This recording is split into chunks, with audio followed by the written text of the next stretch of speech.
Hey guys, it's Ellie from TeensVsCancer here today, and I want to talk to you guys about nausea.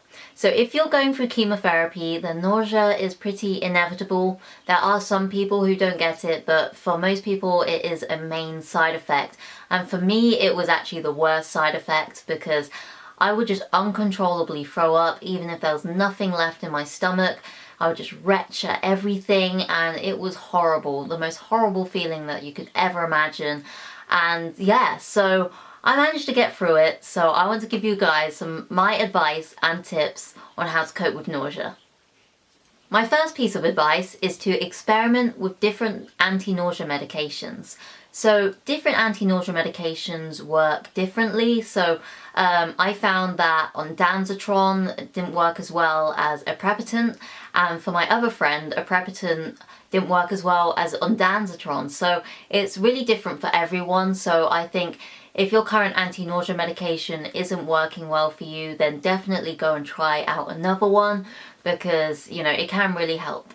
My most important piece of advice is to not eat your favorite foods on chemo because, you know, you'll just throw it up and then it will be your least favorite food, and no one wants that, especially if it's pizza, because who wants to hate pizza? Definitely not me. I had this similar experience when I was on my second round of chemotherapy and I ate 2 big packets of pickled onion Monster Munch, and then that night after receiving the chemotherapy I threw them all up, and still to this day, around 3 years later, I still can't stand the sight, smell or taste of pickled onion Monster Munch. So yeah, just be careful with what foods you eat on chemo because sometimes it will just go really wrong. My third piece of advice is to get lots of rest and sleep. It's much better to sleep through the nausea than to be awake through the nausea.